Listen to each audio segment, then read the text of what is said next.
Hi, and welcome to a series of lectures made available for Introduction to Business. My name is Matt Alanis. I'm a business instructor at the Willow International Center, and these lectures are actually recorded for a course that I teach out at that particular college here. Obviously, we make those available to the public as well. These are recorded specifically for that course. This isn't something that I just record as I provide lecture to my face-to-face courses as well. So it's specifically for online and obviously tailored for that particular reason here. As far as this material here, the course that I teach out at Willow is a 3-day-a-week course, so we do cover one chapter, usually in 3 to 4 class sessions. So it is a little bit difficult to condense that amount of material into a short online lecture, so to speak. So I do record multiple sessions of each particular chapter. I kind of break them up, so to speak, and I think that's a little less daunting to listen to one 30-minute session as opposed to an hour and 30, hour and 45 minutes, because we do have a lot of material to cover. So if you get to a point to where maybe we're going a little too fast, or maybe it's a little too much material, feel free and pause, obviously come back to it. That's one of the benefits of obviously taking online courses, is you can kind of go at your own pace, so to speak. So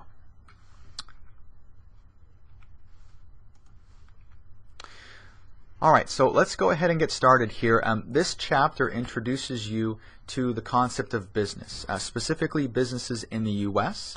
We talk about some of the fundamentals. We discuss the environment. We discuss the economy, basically everything that potentially can have an impact on businesses here in the U.S., although we'll discuss some of the environments that are outside of the U.S. and some other countries and different economic systems here. But to kind of lay the framework, so to speak, we want to first get some definitions out of the way so that we have a solid grasp of what we're going to cover so we can move forward. The first is this concept of an actual business here. A business is an organization that provides goods and or services that it sells to earn profits.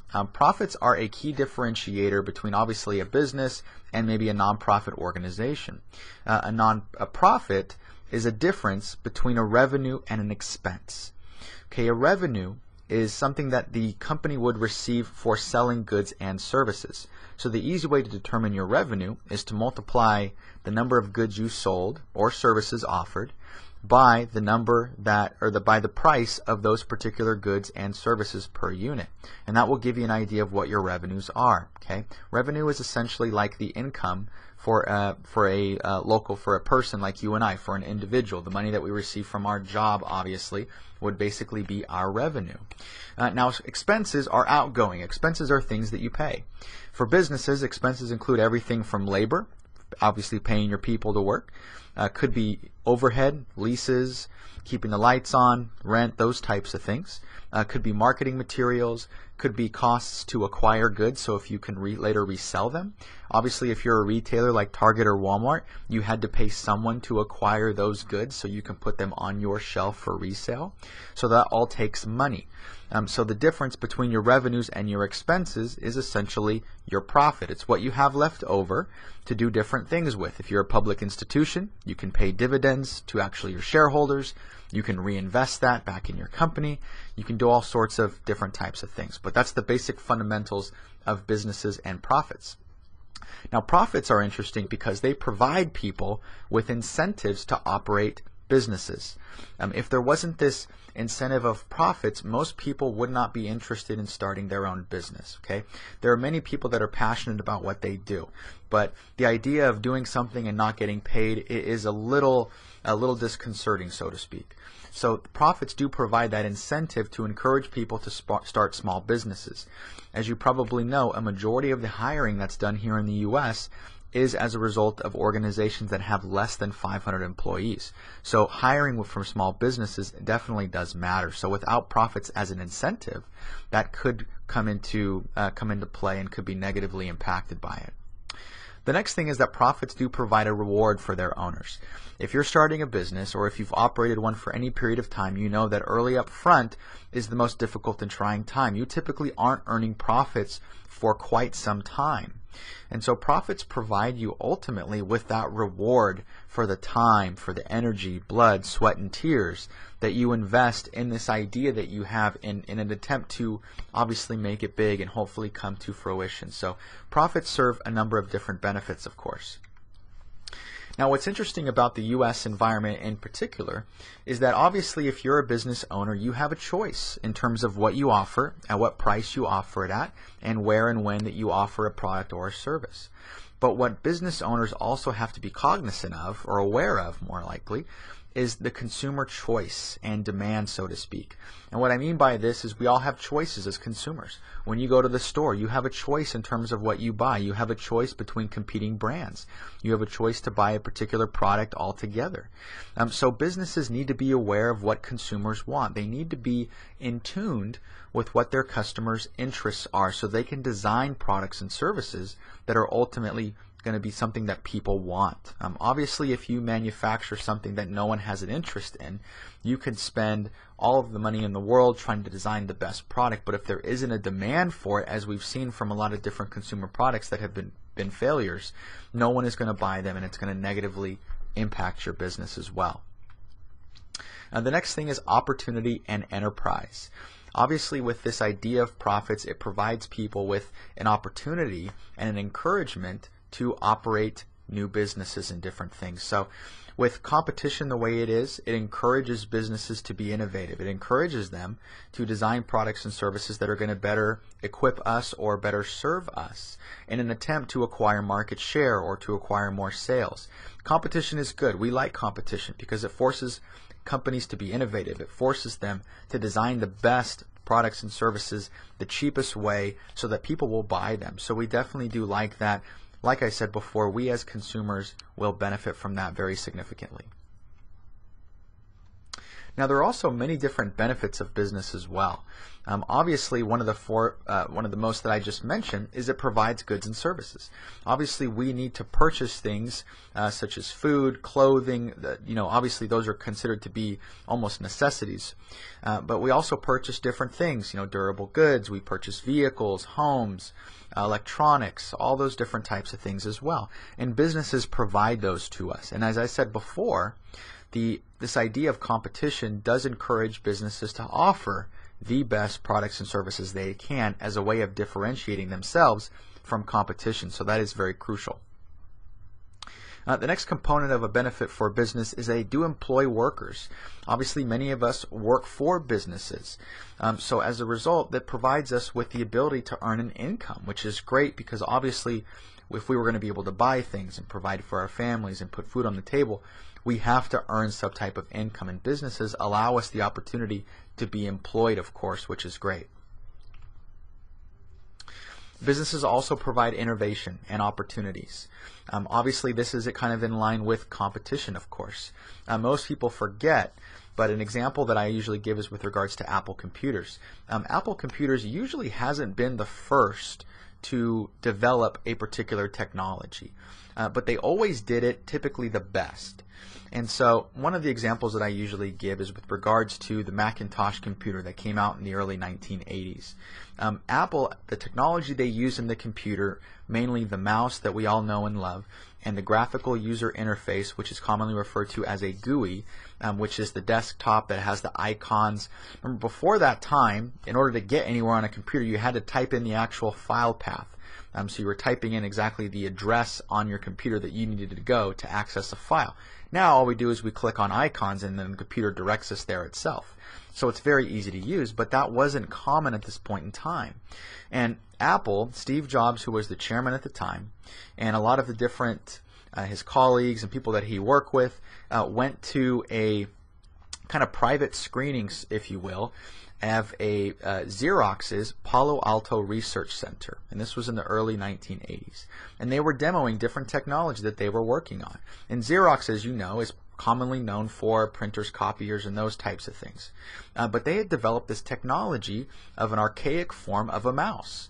And it obviously didn't roll very well. It didn't have obviously they don't have the infrared that they do now more commonly, but they used the little circular ball, and that wasn't even commonplace at that time. They had a couple of wheels, and so it was kind of clunky, didn't work very well.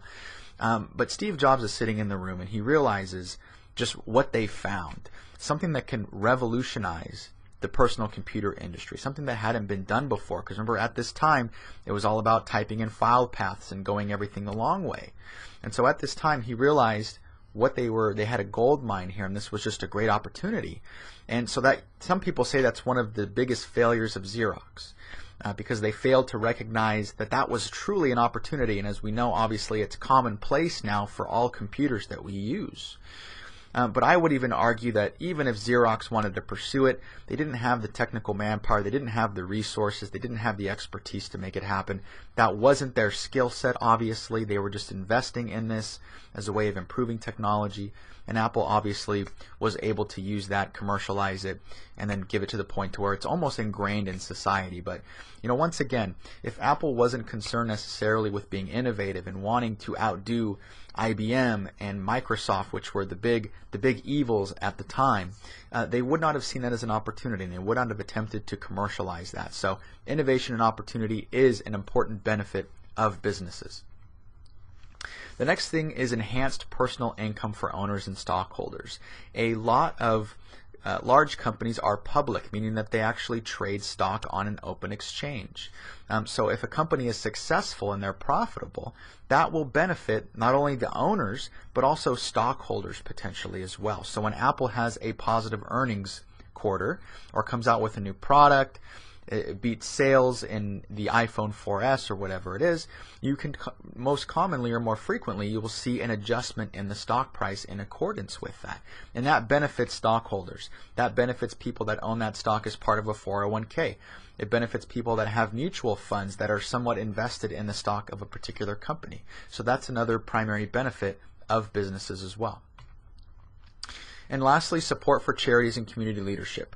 Regardless of your question as to the intent of this, businesses do provide a lot of money to local charities, obviously community leaders as well. And even if you question whether or not their motivation is entirely pure, you can't argue that businesses have a lot of money at their disposal. And so that does provide benefit for a lot of charities because that's money that they would not normally have and now have at their disposal. All right, I want to spend a little bit of time here discussing the external environments of business. Now, an external environment is essentially anything that's outside of a business's boundaries that can have an effect on that. Remember that these are things that businesses can't control. You can't change what's going on in your external environment, but you can adapt to it. You can attempt to maybe foresee it coming and develop a plan in place to go against that, so to speak, and prepare for it, or some type of contingency planning. And so it's important for businesses that they prepare for these types of things because bad things do happen. They happen all the time, and it's important to be prepared, as you all know. Now, there are 6 areas in the external environment that we're going to review here. The first of which is the domestic business environment. We also have the global business environment. We have the technological, the political and legal, the socio-cultural, and lastly, economic environments. And we'll go over these one by one here. All right, the first of which is the domestic business environment. Now, this includes anything that happens in the domestic environment in which the company primarily conducts its business. So obviously I've mentioned Apple computers as an example before, just to stay with a consistent theme. Well, we'll continue to use them for the purposes of our examples here. But Apple obviously is located in Cupertino, California, which is on the Bay Area, and so that their domestic environment would be the U.S. Obviously they conduct a large part of their business in the U.S. They're headquartered here. That would be their domestic business environment. Obviously Apple does business around the globe as well, but this would be their domestic environment because they primarily drive a lot of their revenue from the U.S. Now, there's a couple of things that you have to consider with regards to the domestic environment. The first of which is your customers. You obviously want to be close to your customers. You want to know what are the things that they're looking for. What do they want? Steve Jobs always had an interesting take on customers because he always thought that market research and focus groups and asking customers what they wanted was a bad thing, which is contrary to what a lot of market researchers will tell you. They're all about finding out what your customers want and those types of things. But his take was rather interesting. And the reason that he thought that it wasn't positive is he said that customers don't know what they want until they see it. They only know what they've seen. And obviously Apple at the time and continues to develop new technology that obviously nobody thought of, or something that we didn't think of at that point in time. You know, we get used to doing business and operating a certain way. And so he felt like it was his job to introduce new technology that maybe people didn't want initially, but obviously grew to know and love. Next, obviously, is building relationships with suppliers. Potentially, if a supplier goes out of business, it can have a very negative impact on your own business, particularly if that is the only supplier that you have for something. So it is always important to have good relationships with suppliers, to have long-lasting relationships with suppliers. You don't want to necessarily get into a bidding war and trying to get the lowest possible price for your components, because you can risk damaging the relationship, and it's extremely problematic to have to switch between suppliers over and over and over. Apple Computers uses many different suppliers for the chips that they use in their tablet computers and in their actual laptop computers and different things, from the LCD screens they use on the iPad, all different sorts of things. So they try to maintain good relationships with those suppliers and not necessarily nickel and dime them, because they know it's a longer lasting relationship, so to speak. And lastly, competition. Competition is very important. Obviously, you don't know specifically what's going on with competition, but you can at least try and keep your ear to the ground, so to speak, and find out what's going on. For Apple specifically, obviously we've seen a lot of entrants into the kind of smartphone market, if you will. The iPhone just past its, I think, 4-year anniversary of introduction, and since that point in time, after maybe a year and a half after the iPhone was introduced, you're starting to see products that are very, very similar to it. Obviously, if someone is successful at doing something, you tend to get competition at it. It's just kind of the nature of how things go. Same thing with the tablet market. The iPad came out, was obviously successful at what it did, and then you're starting to see new entrants into the market. Amazon just introduced the Kindle Fire, which they're selling below cost, and just came out in November. The reason they're selling that below cost is the idea is that you would spend money on obviously putting books on it and putting music and downloading videos and all those different types of things, and they would make their money up kind of on the back end, so to speak. It's a way to get you hooked initially so that you have to buy obviously things to put on the device, right? Because it's not just fun looking at it is kind of has a neat form factor to it, pretty sleek, but you do want to actually do things with it, of course. That kind of goes without saying. All right, the global business environment. Obviously, because we live in such an interconnected society, it matters what happens across the globe. Not only do we have to be concerned about what happens in our local communities and in our nations, but we also have to be concerned about what happens internationally, because those forces can have a drastic impact on the things of business. So we need to be aware of them. It's very, very important. Things like international trade agreements can have a significant impact on whether or not you can actually import or export your particular products. Most companies, or most, not companies, but countries sometimes establish quotas. And those quotas are designed to protect certain industries. So for example, the U.S. Auto industry, or the U.S. has had quotas in place for Japan-made automobiles because they wanted to protect the U.S. auto manufacturing industry, because there was this flood of Japanese cars into the market back in the 80s, and they were priced very, very low because their costs were low, and the U.S. auto industry had no way of competing. So as a way to protect the U.S. auto industry from failing, the U.S. government imposed quotas, only allowing a certain number of vehicles from Toyota, Honda, Nissan into the country, and as a way of protecting the U.S. auto industry. Now, what most foreign companies have done as a way of getting around that, as you know, is that they establish plants in the U.S. because there's if you've made it in the U.S. with U.S. workers, obviously on U.S. soil, U.S. labor, equipment, materials, those types of things, then obviously you're not importing it anywhere or exporting it anywhere for that matter. So there is nothing in place about building it in the U.S., which a lot of companies like Japan, Honda, and Nissan, they primarily build a lot of their automobiles in the U.S. to get around those quotas and those types of things. International economic conditions is also very important. Depending on what's happening internationally in terms of the economy, that will affect the demand for different products and services. So if the standard of living drops internationally in a certain country, that can have an impact on ultimately the demand for your products or your services. Political unrest is obviously something that affects us significantly. We've seen within the last year political unrest in places like Libya and Egypt and all these other countries out kind of in the Middle East. And that political unrest has had an effect on things back here at home, particularly because those types of countries are oil-producing countries. And whenever there's political unrest in an oil-producing country, everybody starts to get concerned because they believe that oil is going to start to go up in terms of how much it costs per barrel, which is going to affect what you and I pay at the pump, so to speak. So there is great concern for what happens in some of the areas of the world politically. You look at what's happening economically in Europe right now. There's a lot of turmoil going on. Is Italy going to default? They're paying upwards of possibly 7% on an actual bond at times, which is an exorbitant amount for a bond, so there's no way they can continue to sustain that since they're paying interest on it.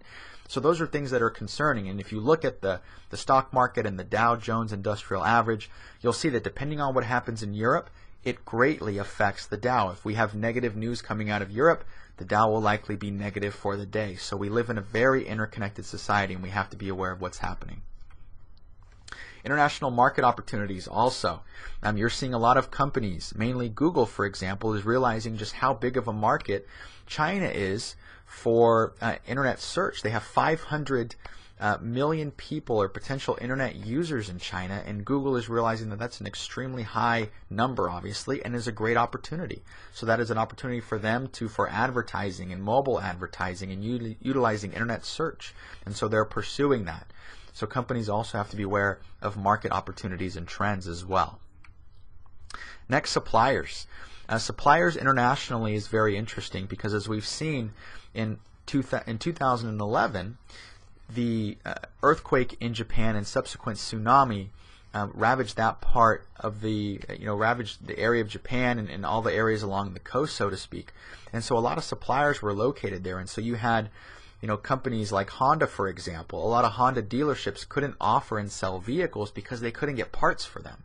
You had a lot of body shops that were trying to order parts for repairs that couldn't find them anywhere because they were made in Japan and shipped over. And it caused a bottleneck, so to speak, in terms of productivity, in terms of operations.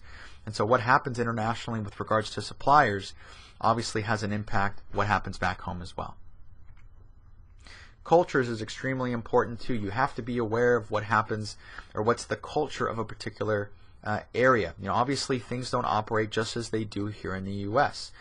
People in Japan conduct business very differently than they do in the U.S. And so when you're engaging in conversation with different areas of the world, you have to be aware of culture.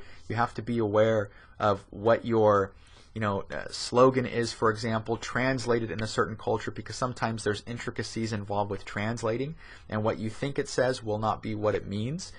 Most commonly, I always laugh about Chevy, for example. They produced the Chevy Nova in Mexico back some time ago, and Nova, translated directly in Spanish, is no go. And so Chevy was kind of concerned, what happened? Why did nobody buy anything? It's like, well, the product is called no go, so people were kind of hesitant to go ahead and buy that just for fear of concern of it ultimately not working. So that's one thing to be considerate of too. Next is competition. Obviously internationally, you have to be aware of competition because we live in a global society. Things that happen overseas, things that competitors do in certain markets have a direct impact on what happens back home as well. So once again, something to definitely consider. And lastly, currency values. Changes and fluctuations in currency can have an impact on what you're paying. If the currency in a certain country goes up significantly, it now is more expensive for you to do business in that particular country. So that is something that has to be managed as well. All right, as if that wasn't enough to worry about, there also is the political and legal environment. Politically, what we have to worry about is what happens, how do we, as a business, what is our relationship with local governments. We have to be cognizant of laws and different regulations that can potentially impact us, of course. There are a lot of different things that have happened. Most of you are probably familiar with what happened with Google. Google tried to offer its internet search services in China. And what happened is that China, as you know, very much controls the information that their consumers and their people actually get. They don't want anything to be anti-government sentiment. They want to control the information. And Google, obviously's main mission is providing information to people in its most basic form, unhindered. We want to get the information out to people as quickly as we can and in the most purest way. So Google had a very big problem censoring its search results, is basically what China wanted. And in 2010, they essentially pulled away from China, saying they weren't going to offer internet search results because they felt like it was going against their own philosophy and having to censor that information. Now, recently, Google has come out and has said that they're going to be going back into China. And when I say going back, I mean with obviously more emphasis. They do have about 500 employees in China, 300 of which are engineers. But they're going to be kind of pursuing it more aggressively in terms of offering internet search capabilities and those types of things as well.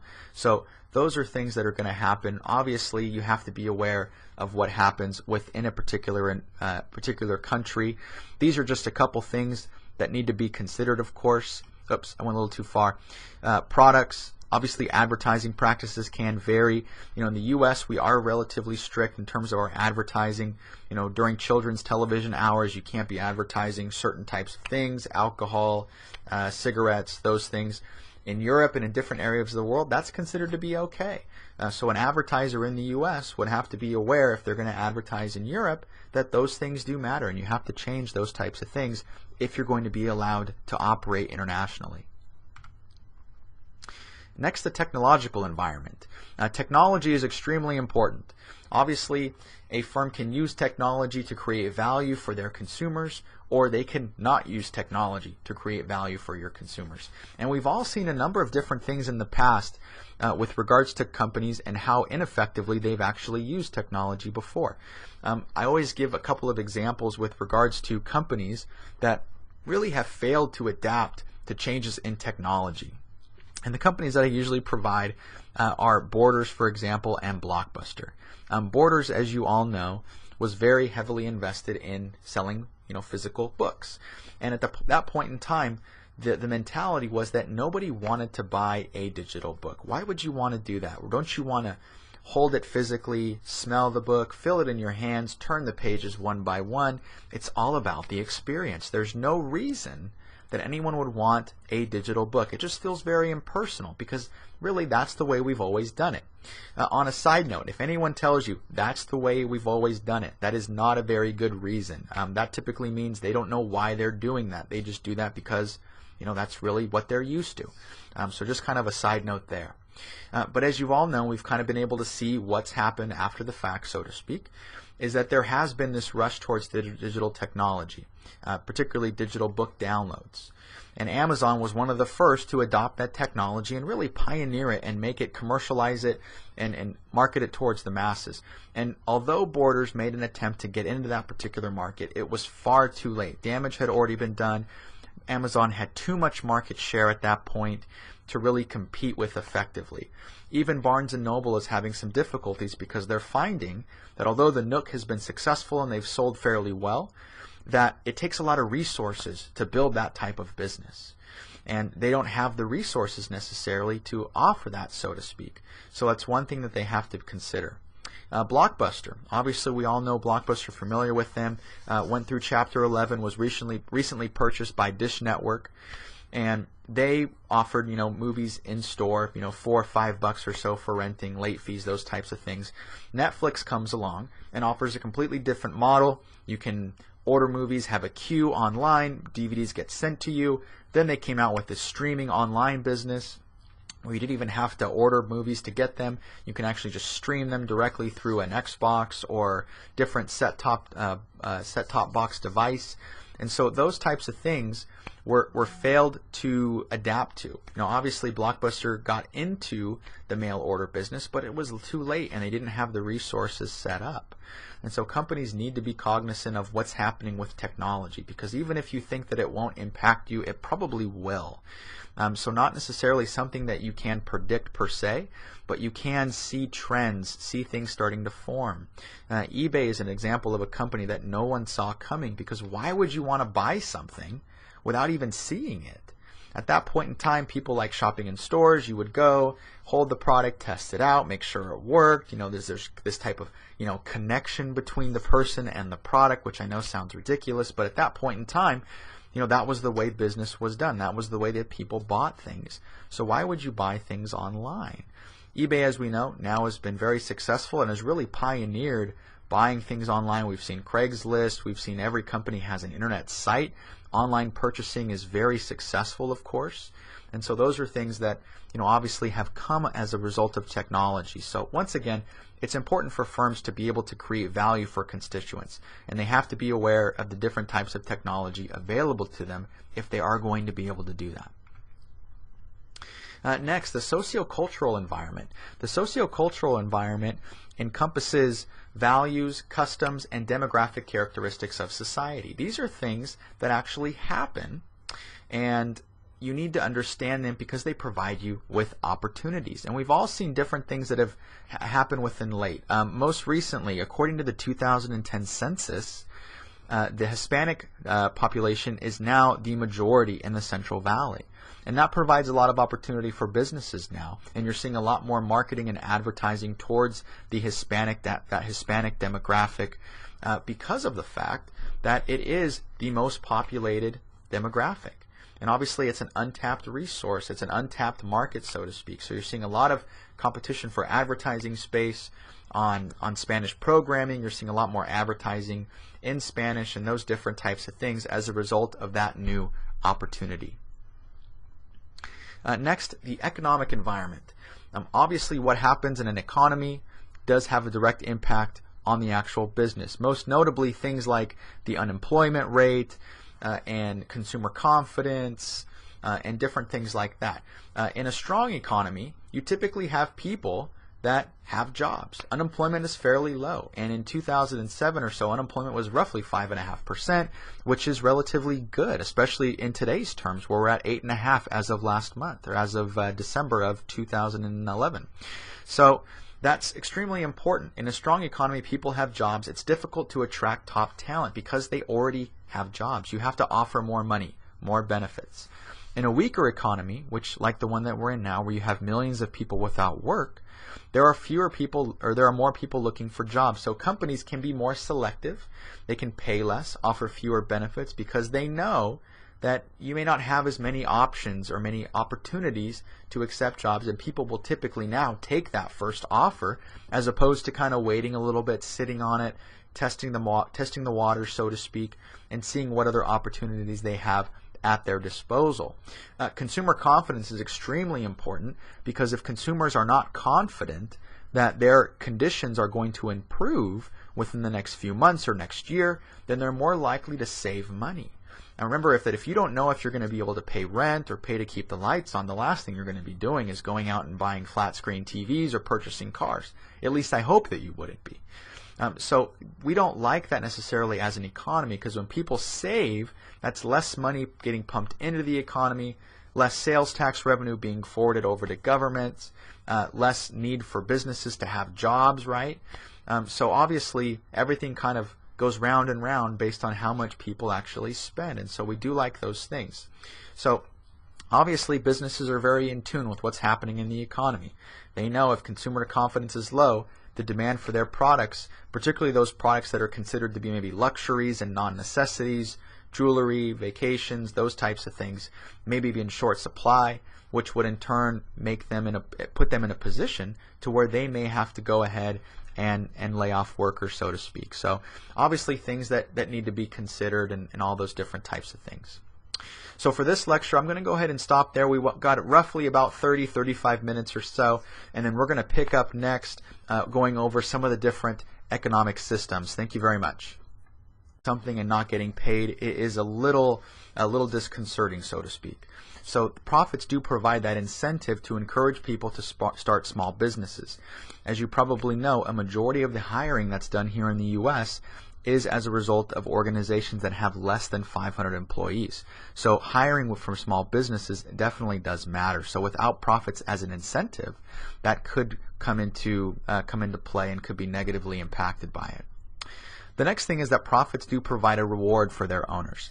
If you're starting a business or if you've operated one for any period of time, you know that early up front is the most difficult and trying time. You typically aren't earning profits for quite some time. And so profits provide you ultimately with that reward for the time, for the energy, blood, sweat, and tears that you invest in this idea that you have in an attempt to obviously make it big and hopefully come to fruition. So profits serve a number of different benefits, of course. Now, as opposed to an hour and 30, hour and 45 minutes, because we do have a lot of material to cover. So if you get to a point to where maybe we're going a little too fast or maybe it's a little too much material, feel free and pause, obviously come back to it. That's one of the benefits of obviously taking online courses, is you can kind of go at your own pace, so to speak. So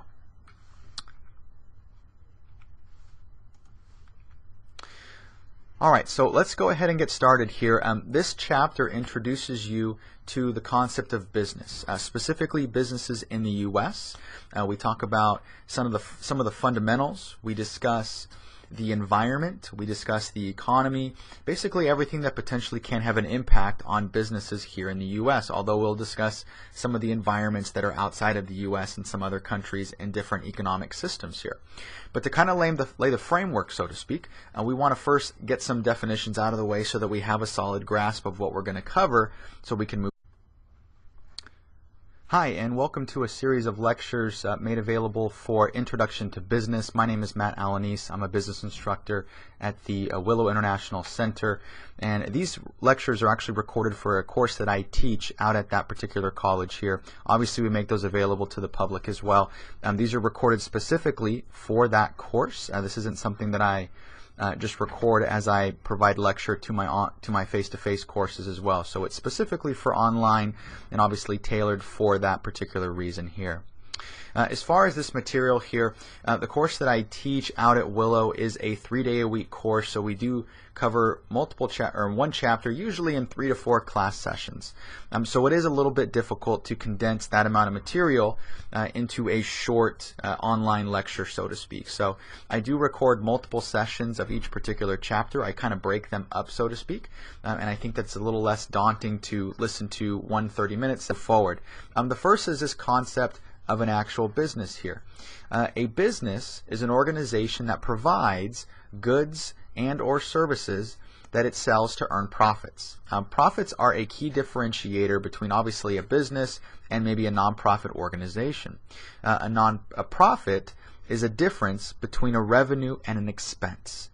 Okay, a revenue is something that the company would receive for selling goods and services. So the easy way to determine your revenue is to multiply the number of goods you sold or services offered by the price of those particular goods and services per unit, and that will give you an idea of what your revenues are. Okay, revenue is essentially like the income for a person like you and I, for an individual. The money that we receive from our job obviously would basically be our revenue.